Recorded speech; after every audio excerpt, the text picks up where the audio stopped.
Une semaine après Spanair, c'est donc la compagnie aérienne Malev qui cesse ses opérations. Voilà qui laisse près de 7200 passagers dans l'expectative. La compagnie hongroise qui était en difficulté a dû rembourser une aide d'État sous la pression de l'Union européenne. Les explications de Sophie Goldstein. 3 bandes emblématiques de la compagnie aérienne hongroise Malev depuis 66 ans. Mais ce matin, la nouvelle tombe. Elle ne peut plus faire face à ses obligations financières et annonce la fin de ses activités.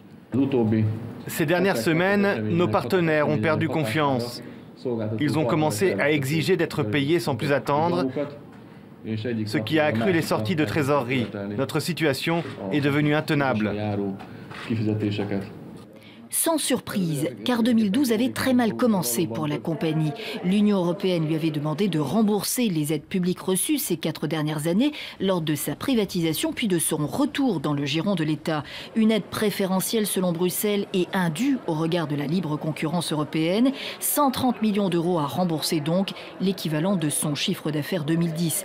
Un coup fatal pour Malev qui n'a pas trouvé de repreneur.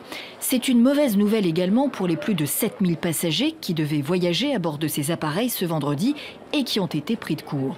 Ils nous ont donné ce certificat supposé nous garantir le remboursement de nos billets. Mais on ne sait pas ce qui va se passer, parce que la dame là-bas ne le sait pas non plus. Alors...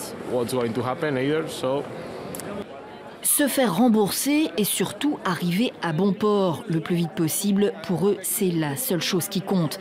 Quant au vide laissé par Malev, d'autres transporteurs aériens cherchent sans doute déjà à le combler. La compagnie représentait 40% du trafic de l'aéroport international de Budapest. Elle employait 2600 personnes.